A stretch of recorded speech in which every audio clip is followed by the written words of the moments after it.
네, 구독자 여러분 안녕하세요. 안녕하세요. 호모포커스 10번째 시간입니다. 전 진행을 맡은 오목사고요. 예, 전면 목사 전남식입니다. 반갑습니다. 반갑습니다. 저희가 지금 이제 대림절 기간을 보내고 있습니다. 그래서 그냥 간소하긴 하지만 오늘 진행하는 테이블에 이렇게 이쁜 성탄 리스와 또 대림절 초를 한번 켜봤습니다. 요거만 했는데도 분위기가 굉장히 사는 것 같아요, 목사님. 아, 그럼요. 저희가 이번에 이제 예수가 바라본 하나님 나라 이제 세 번째 시간을 진행을 하는데 오늘은 7장, 8장, 9장, 7, 8, 9장의 내용을 여러분과 이제 함께 나누고 거기서 중요한 내용들을 이제 또 목사님께서 또 자세하게 또 여러분들에게 설명해 드리는 시간을 가지려고 합니다. 먼저는 이제 제가 7, 8, 9장의 내용을 여러분들에게 간략하게 한번 좀 소개를 해 드리도록 하겠습니다.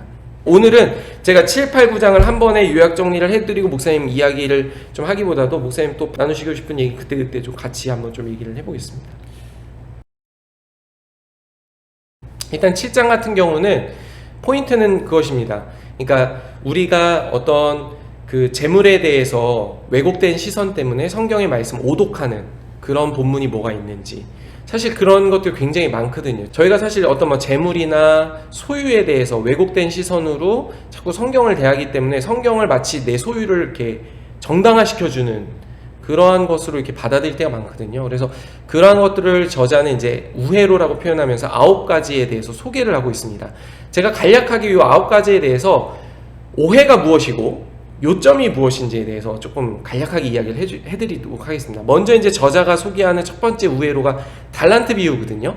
근데 보통 사람들이 이제 달란트를 생각할 때 이걸 좀 오해하는 어떤 게 잘못된 부분이 뭐냐면, 지금 우리가 갖고 있는 뭐 재능이나 어떤 이런 것들을 생각하는 탤런트랑 이 달란트를 오해해서 잘못 생각하고 있다는 것이죠.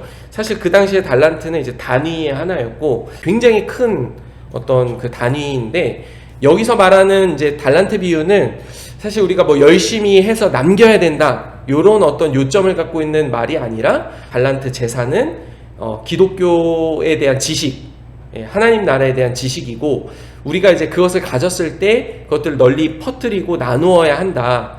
이게 이제 사실은 여기 책에서는 아마 도널드 크레이빌이 좀 더 명쾌하게 이야기했었으면 좋았을 뻔했는데, 사실 이게 이제 경제적인 부분이잖아요. 이게 달란트가 어쨌든 금이었고 6천 데나리온이라면 이제 6천일 동안 얻을 수 있는, 벌어야 할 수 있는 그 뭐죠? 그런 천문학적인 금액인 거죠. 근데 이제 그 종들에게 5달란트, 2달란트, 1달란트를 맡겼는데 5달란트, 2달란트, 1달란트는 어쨌든 간에 다 큰 돈인 거라요. 이게. 근데 문제는 1달란트를 받은 사람이 이걸 그냥 쓰지 않았잖아. 이게 이제 실질적으로 어마어마한 재산을 가진 사람이 전혀 쓰지 않고 베풀지 않았기 때문에 결국은 주인이 돌아와서 이 사람을 이제 책망하는, 이런 식으로 이해할 수 있다는 거예요. 그러니까 그 총중이 이제 바리새인이나 서기관들뿐만 아니라 부자들을 이제 부자들도 아마 많이 들었을 건데, 그 부자들 향해서 너희들이 가지고 있는 그 재산들을 그냥 땅속에 묻어두지 말고 이거 함께 나누라는 거야. 이 희년의 그 개념, 그 개념의 근거에서 보면은 희년을 준수하지 않은 거지. 그것에 대해서 이제 예수님이 굉장히 이제 그 비유를 통해서 이제 부자들을 대놓고 공격하신 부분으로 이해를 하는 게 저는 더 좋다라고 생각이 들어요. 네네. 두 번째는 이제 그 하나님 나라를 구하고 부자가 되라는 어떤 이런 오해. 그러니까 예를 들면은 우리가 마태복음 6장에서 먼저 그 나라와 그 의를 구하라, 그리하면 이 모든 것을 너희에게 더하시리라. 이 말씀을 가지고 우리는 어떻게 오해하냐면, 아 그래, 우리가 하나님 나라를 먼저 구하면 우리는 부유해질 수 있어, 부자가 될 수 있어, 이런 쪽으로 이제 오해를 하고 있는데, 사실 이 말씀에 대한 요점은 하나님께서 우리가 희년을 실천하고 적극적으로 그것을 관대하게 나누고 베풀면 우리가 필요한 필수품들은 다 채워주신다는 거예요. 이제 이런 측면에서 이제 하나님의 공급하심, 하나님의 부요하심을 우리가 경험할 수 있는 것인데, 이것을 마치 이제 내가 더 많이 누리는 것을 정당화하는 것으로 이해하면 문제가 된다는 것이고요.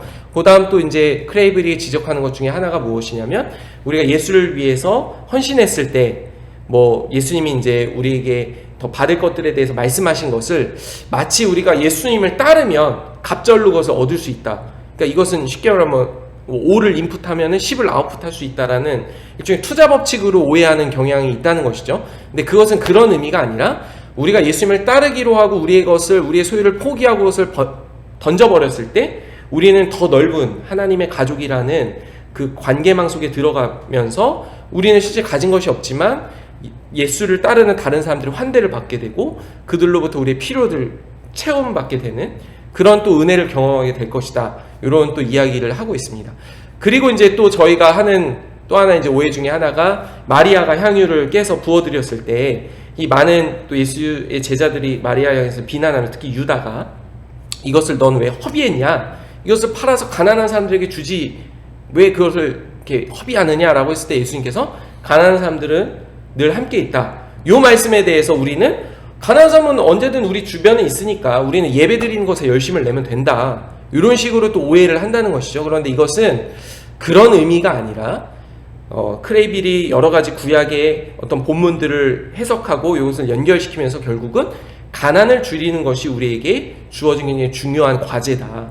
그것에 대해서 우리는 방점을 찍어야지 마치 가난한 사람들이 우리 사회 현실에 있는 것은 당연한 것이다 라고 그것을 받아들이면 안 된다는 것입니다.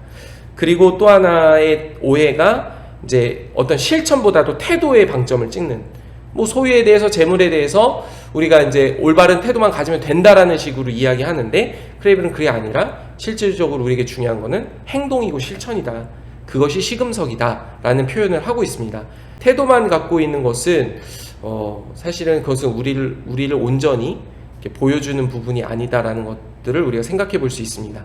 그리고 나서 이제 또 몇 가지 관점에 대해서 이야기를 하고 있는데 이제 한 2가지 정도만 더 소개하고 제가 이제 7장을 마무리하려고 하는데 일단 11조에 대한 부분들 이건 현대 그리스도인들도 쉽게 여기에 빠지는 우회로 같아요. 11조 내면 족한 것이다. 11조 내면 그거 작은 액수 아니지 않냐 라고 이야기를 하는데 실질적으로 성경이 이야기하는 것은 하나님 우리가 얼마를 내놓느냐가 중요한 게 아니라 우리가 얼마를 가지고 있냐 얼마나 그 소유를 갖고 우리가 누리고 있느냐에 대해서 더 주의 깊게 보신다는 것입니다.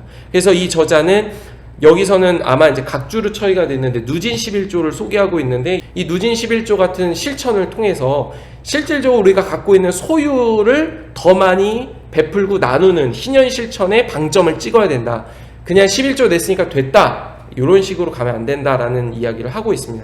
또 이제 마지막으로 이야기하는 게 우리가 뭐 좀 잘 벌고 또 잘 누려야 복음 증거도 활발하게 할 수 있는 것 아니냐 이런 이야기를 하고 있습니다. 그래서 이것은 우리가 좀 가지고 있어야 또 나눔을 할 수 있다 이런 쪽으로 우리가 생각하게 되는데 재밌는 비유 중에 하나가 그렇다면 우리가 매춘부에게 복음 전하기 위해서 우리 성적으로 난잡해야 되는 거냐 뭐 또 다른 표현은 우리 뭐 깡패에게 복음 전하기 위해서 폭력을 정당할 수 있는 거냐 그게 아니라는 것이죠. 여기서 이야기하는 것은 우리가 복음을 증거하기 위해서는 사실 가지고 있어야만 한다라는 논리는 이런 어떤 제가 말씀드린 논리랑 비추어 본다면 굉장히 문제가 있는 논리고 오히려 복음의 힘을 거기서 우리는 잃어버리게 된다. 우리는 우리가 가진 것으로 충분히 희년을 실천하고 복음을 증거할 수 있다라는 이야기를 하고 있습니다. 마지막으로 또 우리가 왕의 자녀이기 때문에 이런 것들 충분히 누릴 수 있고 물질적인 복은 하나님 우리를 기뻐하시는 증거다 이렇게 이야기를 하는 경우들이 있는데 사실 이런 것도 우리가 이런 논리에 빠지게 되면 그럼 가난한 사람들은 하나님의 자녀가 아닌 것이냐 라는 쪽으로 잘못된 어떤 사고를 할 수 있기 때문에 굉장히 문제가 되고 있다라는 생각이 들고요. 그럼 예를 들어서 이제 뭐 두 번째 우회로였나요?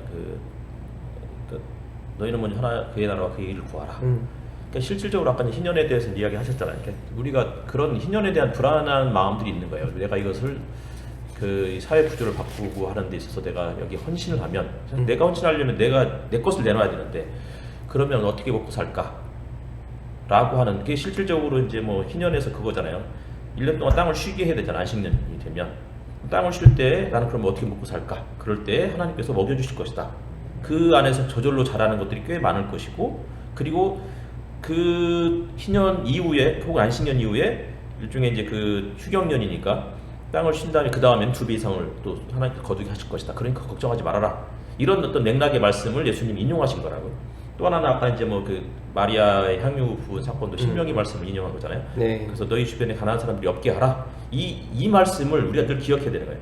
그러니까 가난한 사람들은 늘 있을 것이지만 그렇기 때문에 현재 이런 어떤 불합리한 경제 체제들을 그냥 인정하라 이게 아니고 첫 번째는 가난한 사람들을 없게 하라는 거. 요 명령이 같이 있는 거예요. 같은 이 단락에. 그럼에도 불구하고 없을 수는 없는 거예요. 그렇죠. 없을 수는 없지만 없도록 해야 되는 게 이제 우리에게 주어진 임무라는 거죠. 이런저런 이야기들을 우리가 좀 생각해 보면 예수님의 말씀이 구약에 있는 말씀에 특히 이제 안식년 희년 제도의 그 토대에서 하셨던 말씀을 이해하면 굉장히 그 복음서가 훨씬 더 와닿을 것 같아요. 맞습니다. 입체적으로. 11조 얘기도 좀 생각나는데 우리 지난 4, 5, 6장에서 이제 11조에 대한 얘기가 나왔었어요. 그러니까 실질적으로 그 당시에 그 부유층들이나 지도층들이 가난한 사람 서민들에게 얼마만큼의 많은 것들을 빼앗아갔는지 거의 10분의 9를 뺏어가잖아요. 그리고 가난한 사람들은 10분의 1로 살았다고. 근데 이 부자들은 자신은 11조를 냈으니까 그러면서 자신의 소유에 대한 정당화를 그렇게 이제 합리화시키는 거잖아요. 정당화 혹은 합리화를 시키는 건데 실질적으로 이 사람들은 10분의 1을 냈지만 10분의 나머지 9를 다 가져간 거잖아요. 그렇죠. 그러니까 이것도 사실은 자신들이 부당하게 얻은 그 나머지 것에 대한 일종의 이제 그 뭐 축성 이런 식의 의미들로 사용됐을 것 같아요. 그래서 저는 이 사람들이 이 11조 문제를 단순히 이런 식으로 해석을 하지 말고 실질적으로 내가 자신들이 벌어들였던 그 수입의 대다수가 누구의 주머니로부터 하는지 이런 것들을 우리가 좀 염두에 두면 네네. 10분의 1이 문제가 아닌가요? 네네. 8장은 이제 불온한 경건인데요. 여기서 이제 예수가 당시 시대에서 어떤 반향을 일으켰는지에 대해서 좀 이야기를 하면서 오늘날 교회와 어떤 제도에 대해서도 우리가 같이 고민해 볼 수 있는 여러 가지 내용들을 좀 이야기를 하고 있습니다. 먼저 이제 예수는 그 당시에 여기서도 저자 계속 얘기하지만 거꾸로 뒤집힌 어떤 그런 나라를 예수 선포하셨고, 그래서 그분은 새 나라, 새 질서, 새 시대가 시작됐음을 지속적으로 이야기를 하고 있습니다. 그래서 옛 방식이라는 것은 차별과 배제를 통해서 자신의 정체성을 강화하는 것이 옛 방식이라면, 새로운 질서는 아무도 차별하지 않고 막힌 담을 허물고 모든 이들을 환대하는, 이런 게 예수의 뒤집힌 나라가 보여주는 모습이었다는 것이죠. 그래서 예수께서 왜 그 당시에 종교 지도자들과 충돌했는가? 결국 그것은 그 당시에 종교 지도자들이 가지고 있었던 여러 어떤 구전율법, 이런 부분들에 대한 잘못된 해석. 그래서 예수는 율법을 인정하고 받아들였지만 구전율법은 조롱했다. 저자는 이야기를 합니다. 그래서 예수는 이 책에서의 표현에 의하면 불온한 예수였다는 것이죠.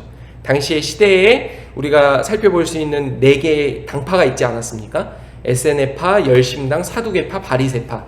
근데 예수의 여러 가지 불경 그들의 입장에 봤을 때 불경스러운 태도는 늘 이들과 스캔들을 일으킬 수밖에 없었고, 이런 부분에서 몇 가지를 그 저자가 소개해주고 있는데, 첫 번째는 예수가 안식일에 제자들과 이삭을 훑으셨던 이런 부분들은 바리새인들은 경노할 수밖에 없는. 근데 예수는 그것을 통해서 안식일 자체를 폐기하는 게 아니라 안식일의 진짜 주인이 누구냐, 이 부분에 대해서 이렇게 보여주셨던 것이고, 또 예수께서 죄인과 세리들과 함께 식탁을 교제를 했다는 것 자체가 그 당시 정결법이나 이런 부분에 대해서는 상당히 문제를 일으킬 수 있는 부분이었는데, 결국 예수는 함께 음식을 나누는 그 식탁의 교제를 통해서 새로운 나라는 어떤 나라인가, 그것은 과거의 어떤 죄나 경건 뭐 이래서 사람들을 규범하고 막 정죄하고 이런 것이 아니라 모든 사람을 환대하는 공동체였다는 걸 분명하게 보여주고 있습니다. 또 하나는 성전을 청소했던 이런 부분들을 통해서도 결국 예수가 비판했던 것이 무엇인가, 또 예수가 도전했던 것이 무엇인가에 대해서 우리는 이제 명확하게 이 책의 내용들을 통해서 좀 보게 되는 것 같습니다.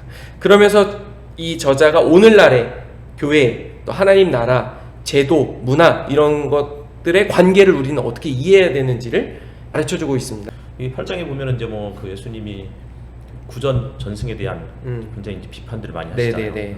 그 구약에 보면 이제 뭐 그 미드라시, 미슈나, 탈무드라는 맞습니다. 이제 보통 이 그 율법을 바벨론 포로기 때부터 해서 이제 어떻게 이것을 구체적으로 어떤 삶의 컨텍스트가 달라졌으니까 컨텍스트가 달라졌을 때 이것을 어떻게 적용할 것인가가 이제 그 율법에 대한 재해석인데, 이러한 재해석들이 기본적으로는 이 가난한 사람들 혹은 어떤 땅의 사람들이라고 불리는 이런 어떤 하층민들에 대한 규제 혹은 통제 이런 식으로 자꾸 작용하는 것에 대해서 예수님이 비판하셨던 거지, 그러니까 미드라시나 미슈나나 탈무드 자체 전체를 다 부정하시는 것은 분명히 아니었을 거예요. 하지만 거기에서 진짜 소소하게 뭐 예를 들어서 밥을 태운 여자는 이혼을 뭐 집으로 사유가 된다. 이혼 사유가 된다. 집에 쫓아내도 된다. 라든지 뭐 자고 있는데 화장을 하지 않은 여성에 대해서도 그렇게 대우를 한다는 이런 식의 해석들에 대해서 예수님 굉장히 이제 분노하셨던 것 같아요. 그래서 이제 여기서는 자세하게 다루진 않지만, 그래서 모든 것을 부정하지 않았지만 사람에 대해서, 특별히 약자에 대해서 그렇게 무시하고 사람들을 그런 식으로 이제 박대하고 하는 이런 면에 대해서 예수님이 이제 굉장히 강도 높게 비판하셨다, 이렇게 이해하면 참 좋지 않을까 싶어요. 네. 이제 9장은 이제 그 사랑스러운 원수들인데, 이 9장에서는 그 크게 보시면 두 개의 본문에 대한 크레이빌의 해석이 나타나고 있고, 이 해석을 바탕으로 결국 이 우리에 대한 사랑 실천은 어떤 방향으로 이루어져야 되는지, 저자는 뭐 구체적인 호혜주의를 우리가 넘어선 아가페의 사랑의 실천, 이런 부분들을 좀 이야기를 하고 있습니다. 먼저 이제 두 가지 본문에 대한 해석 중에 첫 번째는 이제 탕자에 대한 비유 해석인데, 저는 이 부분이 되게 이제 인상 깊었어요. 그래서 어떤 우리가 탕자의 비유에서 눈여겨보아야 될 게, 이 아버지는 어떤 분인지, 이 아버지가 어떤 분이고, 또 이 아들은 그 시대의 어떤 관점으로 보면은 어떤 부분에서 비판을 받을 수 있는지, 그런데 아버지는 그런 것들을 다 감안하면서 이 아들을 어떻게 환대했는지, 또 아들의 신분과 어떤 자격들을 어떻게 회복시켜 주었는지, 이런 이야기를 쭉 하면서 이 새로운 질서 안에서의 사랑, 이것이 어떤 것인지를 분명하게 이 비유가 보여주고 있다. 그래서 아가페의 새로운 사랑이 통치 방식이 되고 있다라는 것들을 이 비유를 통해서 보여주는 것이고, 이 비유와 연결해서 또 크레이빌이 이야기를 하는 것이 착한 사마리아인의 비유라는 거죠. 이 이야기도 동일하게 하나님 나라의 가치와 아가페 사랑의 특징이 무엇인지를 이야기하고 있다는 것입니다.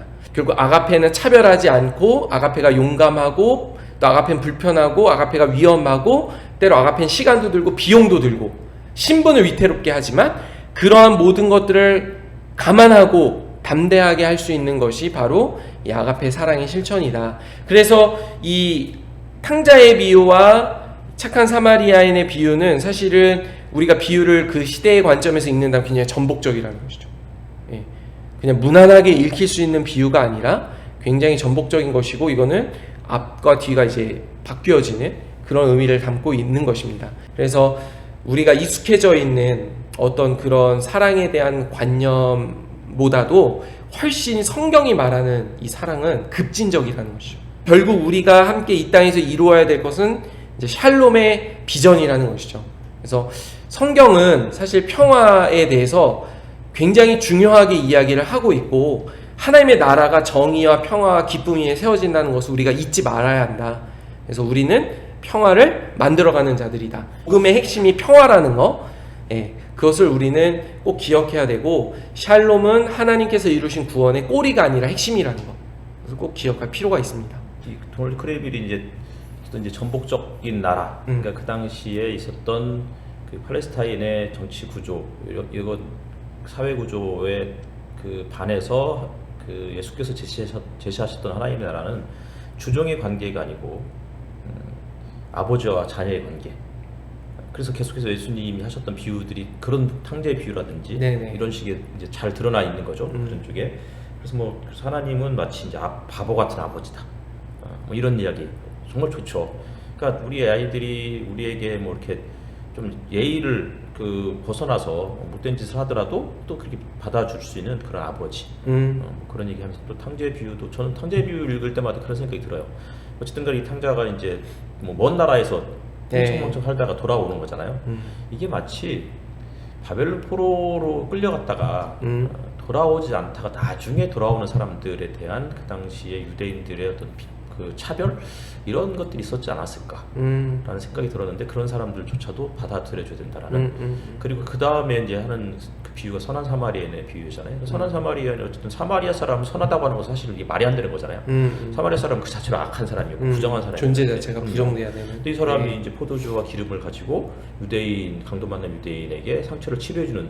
근데 부정한 사람이 정결한 것, 포도주나 기름은 어쨌든 간에 워낙 그 정결한 것으로 그렇게 분류가 되어 있었는데, 실질적으로 예루살렘에서는 그게 성전에 이제 그렇게 따로 제사장들만이 관리할 수 있는 그런 거였는데, 부정한 사람이 되면 이게 부정해지는 거잖아요. 근데 이제 이런 부정한 사람이 부정한 것을 통해서 한 사람을 치유하는 요 내용을 통해서 이제 크레이빌이 그런 얘기를 했어요. 이게 진정한 예배다.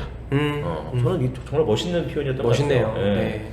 제가 그 구절을 인용을 여튼 적어왔는데 이것이 참된 예배이고 진정한 용서이며 진짜 성례전이다. 그러니까 정결한 것과 부정한 것, 거룩한 것과 세속적인 것 이렇게 구분하는 게 아니고 이게 어떤 식으로 사용되느냐에 따라서. 네네. 그러니까 사실은 이 초가 이게 이거 뜨거라.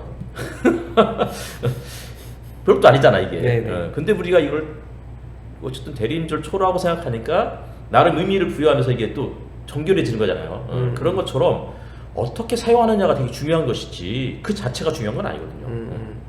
뭐 그런 식의 이제 생각들이 우리에게 좀 필요하지 않을까. 네.